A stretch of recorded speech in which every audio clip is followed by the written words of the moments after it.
औज़ुबिल्लाहिमिनश्शैतानिर्रजीम बिस्मिल्लाहिर्रहमानिर्रहीम।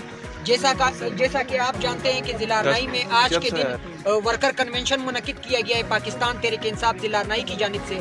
पहले मरवत साहब ने आना था, लेकिन फाशिस्ट हुकूमत ने कल उन्हें गिरफ्तार किया लाहौर में। आज शुएब शाहीन हमारे पास आ रहे थे, उन्हें कोयटा एयरपोर्ट से गिरफ्तार किया गया।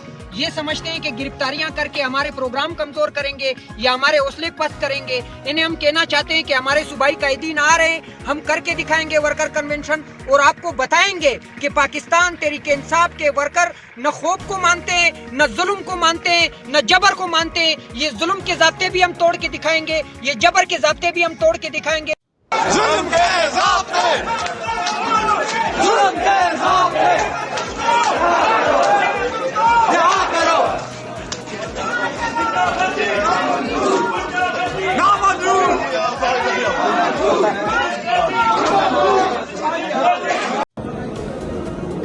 बिस्मिल्लाहिर्रहमानिर्रहीम। जैसे आप सबको पता है कि आज पहले हमारे बैरिस्टर शेर अफजल मरवत बलूचिस्तान आ रहे थे, पाकिस्तान तहरीक इंसाफ के सीनियर नायब सदर मरकजी। तो उसको इन बुज़दिलों ने जो है वो लाहौर में कल अरेस्ट कर दिया और उसके बाद जो है वो प्लान ये था कि barrister Shoaib Shaheen core committee member और इमरान खान साहब का जो है वो वोकल पर्सन है, वो बलूचिस्तान आ रहा था। लेकिन अभी जो है वो इन्होंने एयरपोर्ट के अंदर अरेस्ट कर लिया है और उसको ये कहा गया कि आपने बाइज़्ज़त यहाँ से या वापस जाना है या आपको 3MQ के तहत जो है वो हम लोग अंदर कर देंगे। तो पाकिस्तान के तहरीक इंसाफ के बहुत सारे चाहने वाले यहाँ पे खान के फॉलोअर्स जो है वो मौजूद है और इंशाअल्लाह ताला हम खड़े आखिरी गेंद तक लड़ेंगे। ये जो एक रियासत है, यहाँ पे 2 दस्तूर है, 2 कानून है। एक तरफ जो है वो PDM के लिए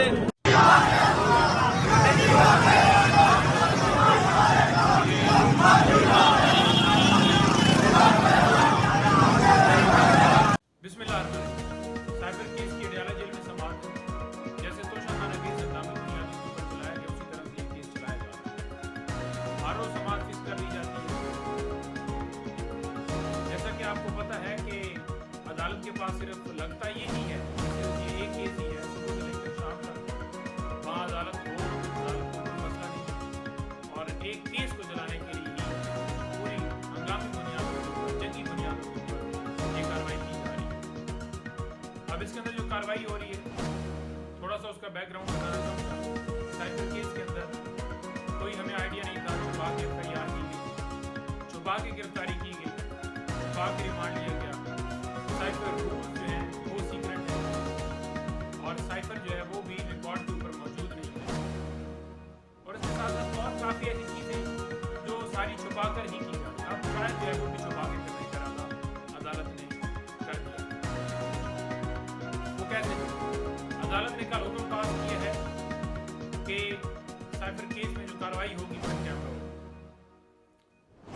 इन कैमरा का मतलब ये है कि वहाँ पर सहाफ़ियों की एक्सेस नहीं होगी, वकला की पहले भी महदूद एक्सेस थी, इसी तरह आम पब्लिक उसकी एक्सेस नहीं होगी। आम पब्लिक भी नामालूम लोग वहाँ पर बैठे होते थे, आपको पता है। तो ये इन कैमरा क्यों की जा रही है? इन कैमरा करने का मकसद ये है कि लोगों तक इस केस के असल हक़ाइक़। बिस्मिल्लाहिर्रहमानिर्रहीम। अस्सलाम वालेकुम। मैं समी इब्राहिम हूँ, मेरे साथ प्रोफेसर गनी जावेद हैं और इधर मेरे साथ जनाब फ़खर रहमान साहब हैं। अखबारात हाज़िर खिदमत हैं, सितारों का हाल भी बताएंगे कि आज का दिन कैसा गुजरेगा और उसके साथ जो भी प्रोफेसर साहब ऐड करना चाहें। और खबरें जी, आपने सवेरे सवेरे बड़ा अर्क-रेज़ी की है, खबरें पढ़ी हैं जनाब जी। ये समी साहब जंग अखबार की जो लीड स्टोरी इंतखाबात का बर वक्त इनेकाद गैर यकीनी, और फिर आपके बड़े अच्छे दोस्त अंसार अब्बासी साहब ने एक सवालिया निशान भी उठा दिया कि क्या अब आम इंतखाबात 8 फरवरी को मुमकिन है। और इसी तरह से बैनर हेडलाइन है शौकत सिद्दीकी केस, कमर बाजवा, फैज़ हमीद दीगर साबिक फौजी अफसरान को फरीक बनाने की दरख्वास्त दायर। ये जो मुल्क के असली मामलात हैं उससे हटकर जो है ना चीज़ें इस वक्त कौमी मीडिया पर आपको नज़र आ रही हैं। और ये ख़ास तौर पर जो बैनर हेडलाइन है, इससे तो एक बड़ी अजीब सी सूरत हाल सामने नज़र आ रही है। आप ये देखें कि ये जो कमर जावेद बाजवा जो साबिक आर्मी चीफ, जनरल फैज़ हमीद जो साबिक DGI SI, इनको फरीक बनाने का मतलब ये है कि ये जिन ओहदों पे फाइज थे वो तो इदारे थे, और उन इदारों को इस तरह से सुप्रीम कोर्ट में खींचने के लिए तो फिर जो क्या आप तो ये मौजूदा चीफ जस्टिस क्या खेल खेलना चाह रहे हैं? चीफ जस्टिस साहब मेरा उनको ख्याल- आज जो है इस वक्त जो जुल्म और सितम हो रहा है वो नजर नहीं आ रहा, और दूसरी तरफ वो नवाज शरीफ साहब कह रहे हैं कि मेरे ज़हन में अंगारे भरे हुए हैं। वो उनके जहन में अंगारे हैं और उन अंगारों को हवा जो है ना वो ये दे रहे हैं। और फिर जिस तरह से मियाँ नवाज शरीफ ये भी कहते हैं कि मैं हिसाब होना चाहिए, एहतसाब होना चाहिए किसका?